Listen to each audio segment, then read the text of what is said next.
का संकल्प लेकर चलें और पढ़े लिखे शिक्षित युवा पदाधिकारी बनाने के लिए इसलिए हम लोग कह रहे हैं क्योंकि हम लोग का समाज पढ़ा लिखा है और ये बिना समझाए, यदि कोई अनपढ़ आदमी कहे कि आप पार्टी में जुड़ जाइए तो ऐसे नहीं जुड़ेंगे।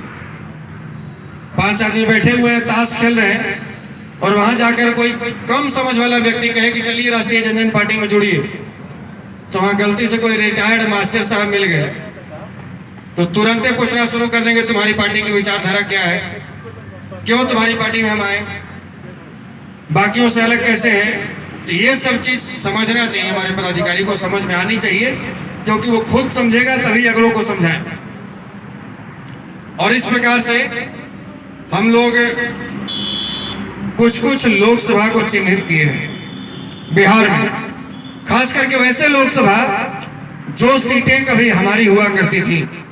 मुखिया जी कई बात कह दी अपने संबोधन में, इसको फिर से हम दोहरा रहे हैं। उसमें कई ऐसी सीटें जो एक पार्टी की भक्ति करने की वजह से वो सीट हम लोगों ने गंवा दिया, जैसे मुजफ्फरपुर, जैसे मोतिहारी, जैसे जहानाबाद, जैसे पाटलिपुत्रा, जैसे वैशाली।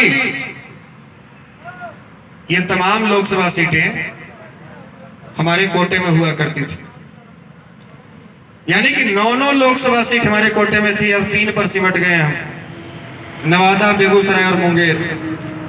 और ऐसे ही चुप रह गए तो उसमें से फिर एक निपटा दिया जाएगा 2024 में। इसलिए अब उसको रोकने का समय है। जो लोग कहते हैं कि तेजस्वी को मंच पर बुलाए, तो हमने भाजपा को आंख दिखाया